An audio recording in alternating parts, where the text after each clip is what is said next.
Good morning once again, class. This is again the group of Faith, Toko Robert, and then Elijah.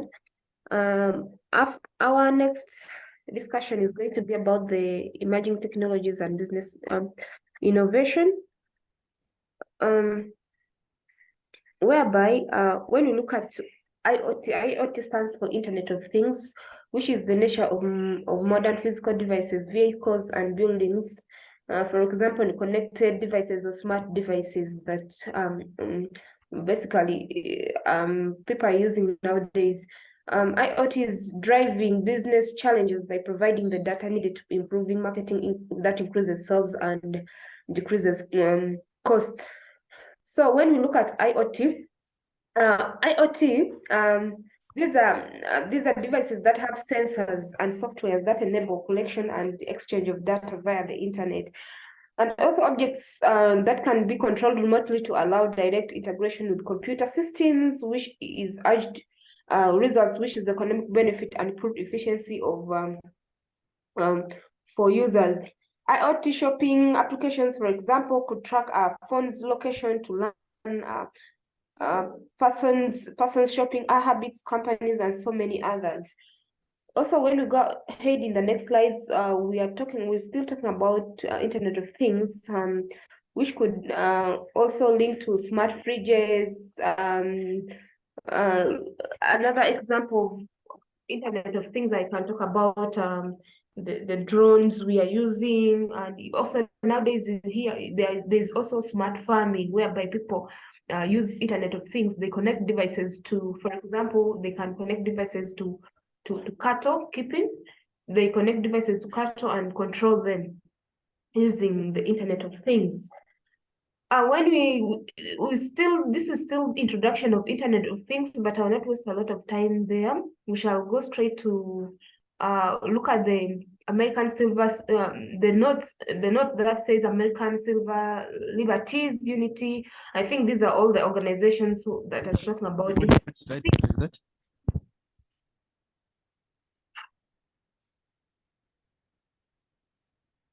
Yes, Toko? Slide number you. Yes, Toko. What slide number? What slide are you presenting? What slide number are you presenting? Slide number 5, 6.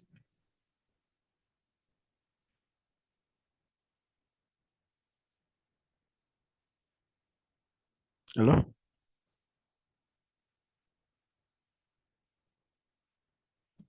Fifth.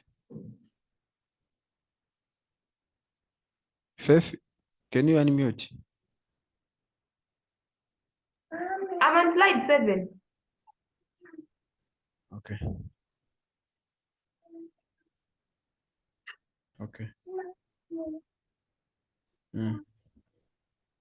Okay. I was still talking about Internet of Things. I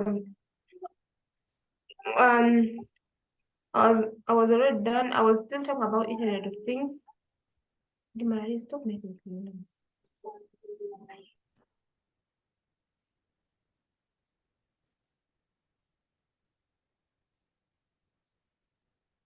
Toko, you proceed with slide 8. Dimari. Okay, fine. Thanks for that presentation. Slide number 8, we are still talking about Internet of Things. We are looking at smart thermostats. And under this, we have what we call Google Nest lines of smart thermostats let you change your home's temperature with your phone or with your tablet. As with Internet of Things, change the temperature of your house or the temperature in your home is very, very possible.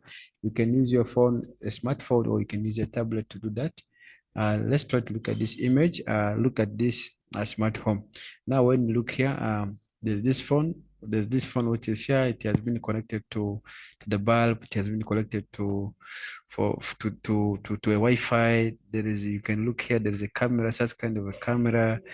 There's a TV. So it's all possible with the Internet of Things to have those things on place. And then there's what you call artificial intelligence. Artificial intelligence refers to programmed algorithms that automatically phase and apply knowledge. When you look at modern world, in developed countries, people have really applied the artificial intelligence, whereby most of the activities or most of the jobs are done by uh, are done by with artificial intelligence, whereby the robots are designed and then they are programmed in a way that they can do any activity which is supposed to be done by a man. So under this, there is also this definition: artificial intelligence is the sub intelligence exhibited by the machines or softwares and the branch of the computer science that develops machines and software with animal-like intelligence. Now, artificial intelligence involves both hardware and the software, and these softwares are developed by the programmers such that they the the machines can behave as if the human being. So let's go to this next slide. We have what we call uh, artificial categories. Categories means here that there are so many different ways how these things are supposed to behave. One of them is called narrow artificial intelligence, which in narrow artificial intelligence, here we interact with which we interact with today is designed to perform specific tasks within a domain, e.g. language translation. Now, the narrow artificial intelligence, once it has been programmed to do a specific task within a domain, there's no way it can do another activity. For example, if it was designed to maybe to change a language, maybe from English to Arabic, there is no any way it can start translating from English to Spanish or to Italian. So then we have what we call general artificial intelligence, and this one does not. It can work in any domain. It can learn and perform tasks anywhere. General artificial intelligence is self-controlled. Self-controlled. What it means here. What it means here is that general artificial intelligence, it can learn and perform other tasks once it has been uh, designed. So there's what we call, sorry for that disturbance. Let me just get out. And then there's also what we call, let's proceed to the next slide. Uh, Basically, we have we have three. Now we have two types of artificial.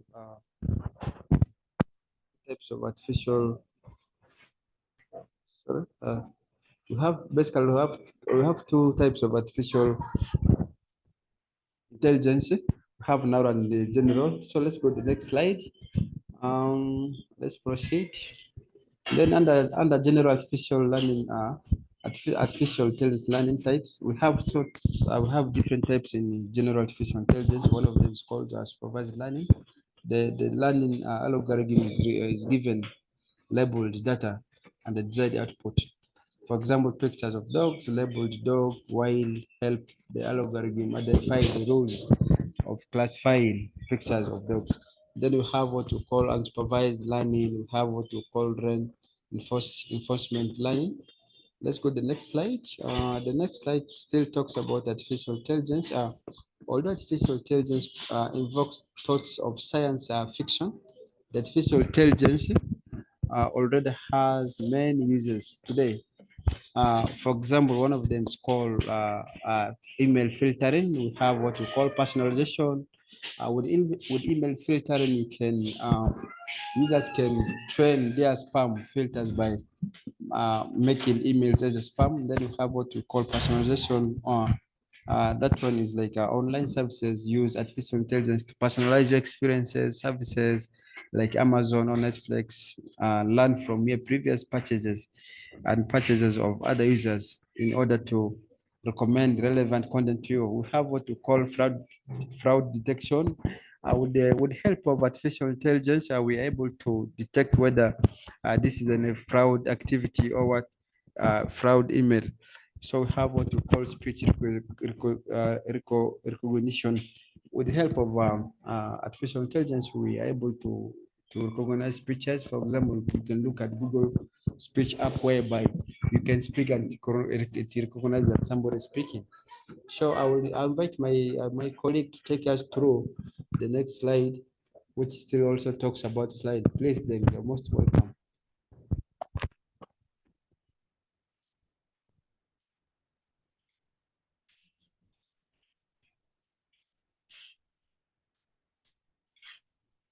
Deng? If Deng is Okay, all right. Yeah. Let me take you guys through the next slide. It is a continuation from the previous slide, which still talks about the artificial intelligence, AI. AI is relevant in early intellectual tasks. The modern AI techniques are pervasive and are too numerous.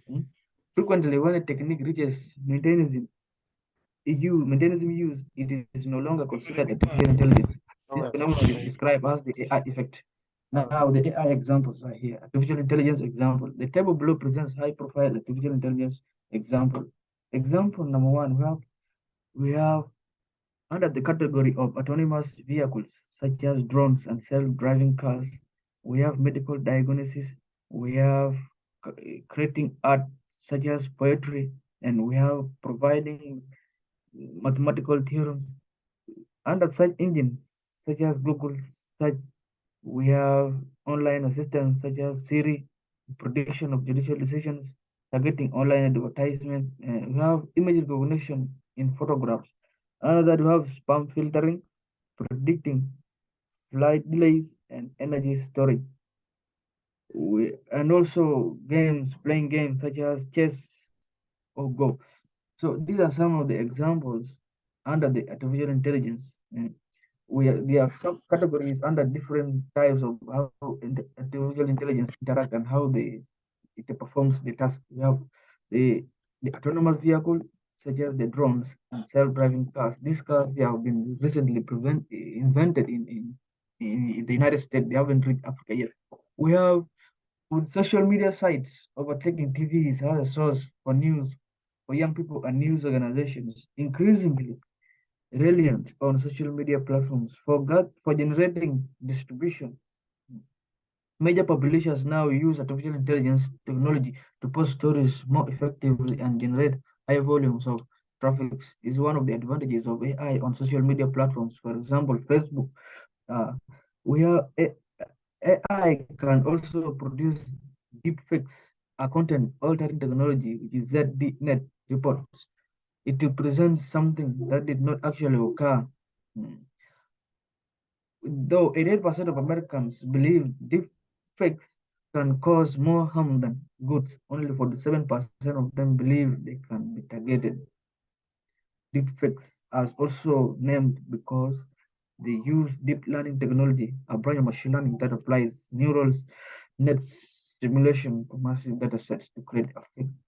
We have under this, it is a continuation also. Artificial intelligence effectively learns what a source face looks like at different angles in order to transpose the face onto target, usually an actor, as if it were a mask. We also under that simple software tools such as Fake App and Deep Face Lab have since made a comparable effect available to all. These are some of the applications made under AI. Uh, Go to the next slide, bro. Hmm.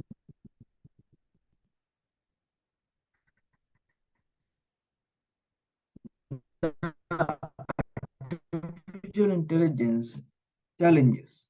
Now, when we look at the challenges facing to AI in the whatever current trendability, with with artificial intelligence, performing tasks ranging from self-driving cars to managing insurance payouts is critical. We understand decisions may be an AI agent. So, what do we mean by this? Lack of transparency and interpretability. So, some of these days, out the for example, the speech recognition app, they might face a problem of translation from different languages, like for example our local languages. So it is hard for translation to occur in within of this, in the manufacture or in the development of such softwares or the technology. We have data quality and bias. A model's algorithm will only be as good as the data it trains on. Commonly described as garbage in and garbage out. This means biased data will result in biased decisions. If people feel the system is biased, it undermines their confidence in that technology. Uh, Go to the next slide. These are some of the challenges facing artificial intelligence. Talk Robert, we have we have safety and security. Yeah, this is point number 3, safety and security. As we know nowadays, the technology, the emerging technology of developing such systems is highly exposed to hacking or hacking activities, insertion of malicious softwares, or data breaching. So such things have affected the development of such systems nowadays. As the AI agent learns and interacts with its environment, there are many challenges related to its safe development. They can stem from unpredictable and harmful behavior, including interference, the impact of its action. Example of the risk reward hacking. So, as I said earlier, safety security is one of the major challenges that is affecting AI in the current trend. So let's go to the next slide. Yeah, we have accountability. When a machine learns on its own, programmers have less control, while non-machine learning algorithms may reflect biases. The reasoning behind an algorithm's specific output can often be explained.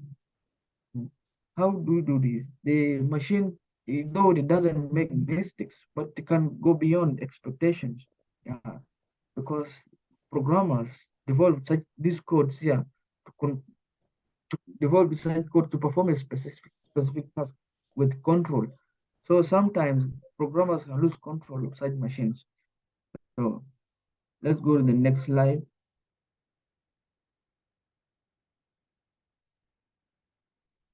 We have social and economic impact in an AI.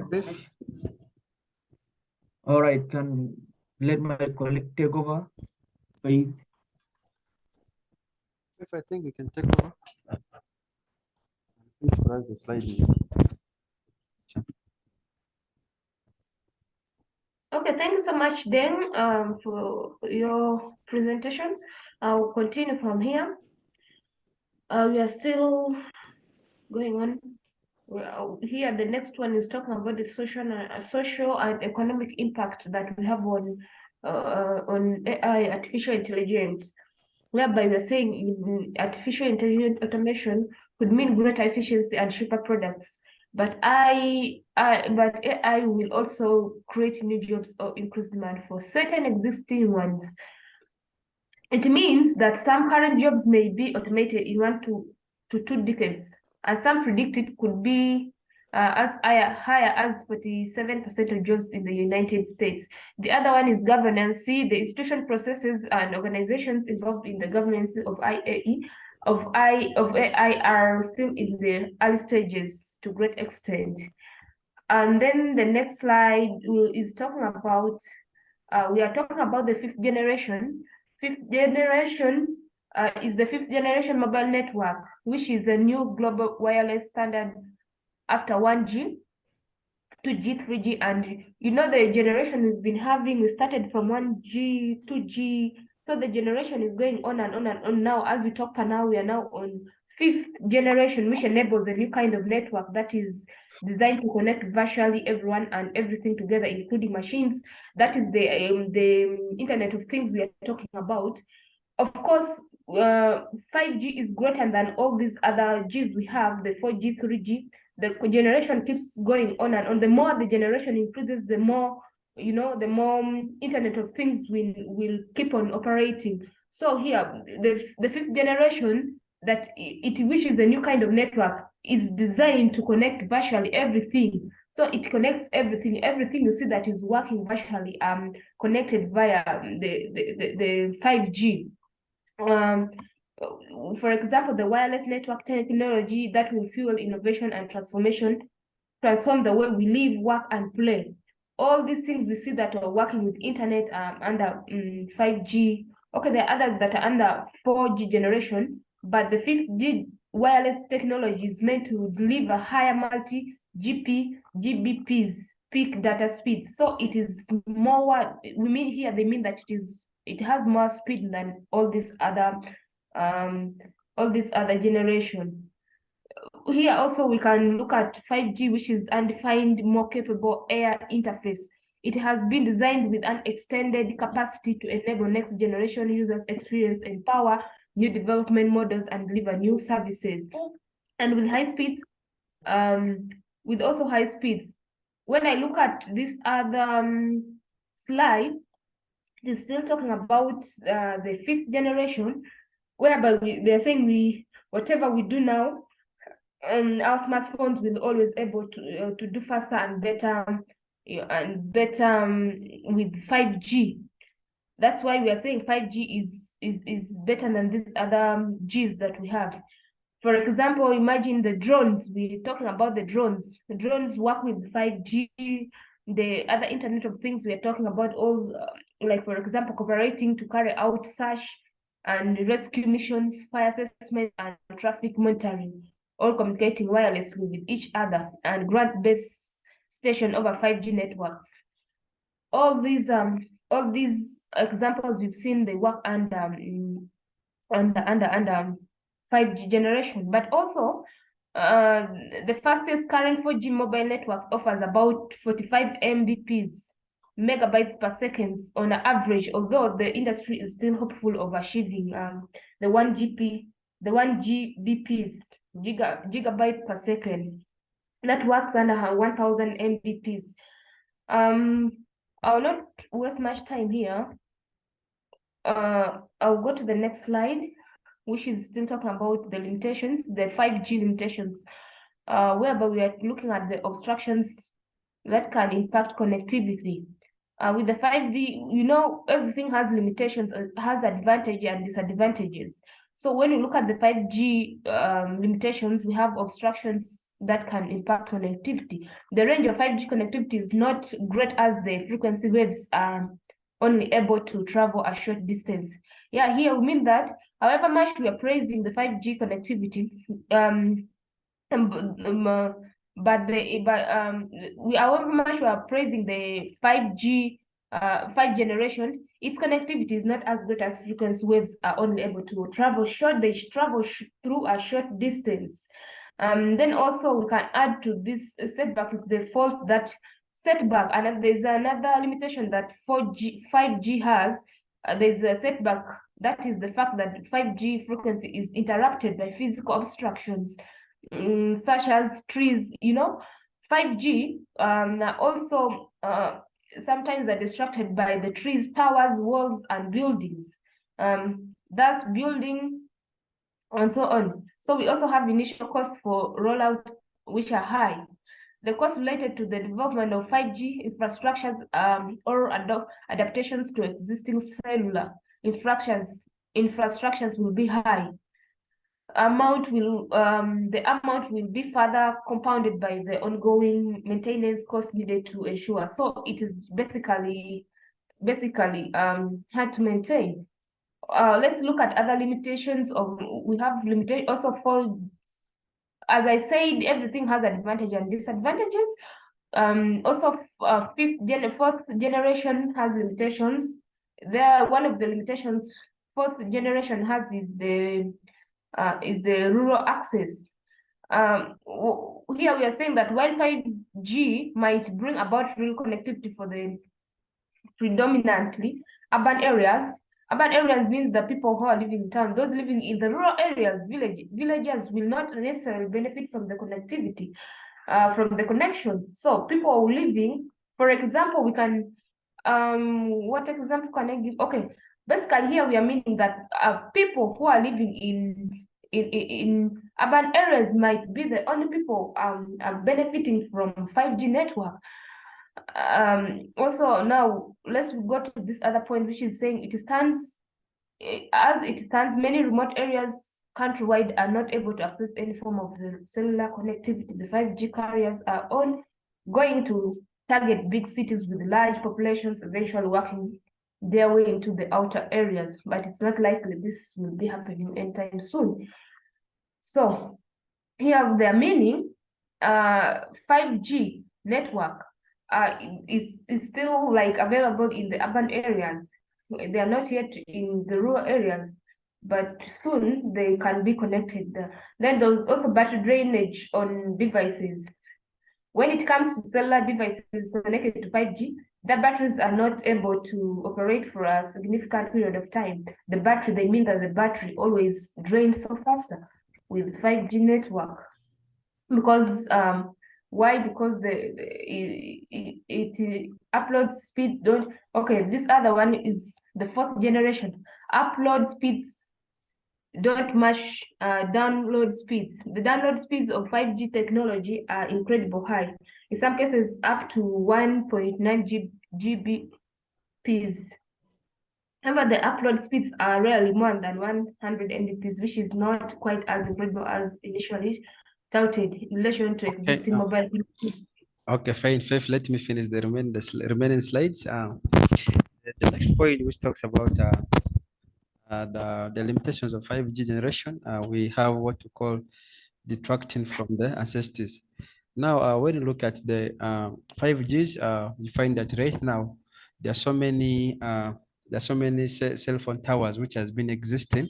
So it means that the 5G is also supposed to come on ground, and they're supposed uh, to put on ground more cellular phone towers. And then the communities which are around, they don't allow multiple towers in their area. So we have what we call security. 5G required a different security model than 3G and 4G, as it will include new security capabilities. This calls for complete understanding of these new security models ensure comprehensive and secure services. Now with 5G, there must be need to improve on the security which has been previously there for 5G, for 3G and the 4G. This is because it involves in a lot of technology for it to work. So when there is improvement in technology, in any development, there must always be improvement in the field of the security. The next slide still talks about 5G. I think let's go to the next one, because that one was still explaining. Okay, now let's look at the 5G components. In this class, okay, here we are going to look at the opponents who are trying to implement 5G. Let's look at for the case of the technical experts, they need not data the technology revolution. So there's also what we call there are a number of debunked claims and conspiracy theories around 5G, some of which became a particular prevalent during the COVID pandemic. Let's look at the next slide. 5G is still continuing still about 5G. According to Senate, members of parliament in the Netherlands are also calling on the government to take a closer look at 5G. Several leaders in Congress have written to the Federal Communication Commission expressing concern about potential health risk. According to the way we understood the 5G thing, I think people have negative attitude about the 5G. Of course, there was some rumor that it's supposed to be implanted on people's body. So I think that's why the Senate of members of Parliament are trying to write to the Federal Communications Commission, explaining the what concerned health risks. So the next slide is still about fifth generation, which is 5G generation. 6G will be the 6th generation of wireless communication technology supporting cellular networks. It will be the successor to 5G and will likely be significantly faster at speed of 95 Gbps. Several notable companies such as Nokia, Samsung, Huawei, and LG have shown interest in 6G. So in any generation, you're supposed to follow the like after our first generation, there was second generation, there's third generation, there's fourth generation. Meaning after 5 generation, there must always be another generation which will come, which will definitely will be the 6th generation, and 6th generation will be more faster than the 5th generation. So the last slide talks about okay, it's just a summary of what we have been discussing. I think we can stop here and we proceed. After this Zoom, after this meeting, we are going to present the next notes. Thank you. If the class coordinator has something to say, please.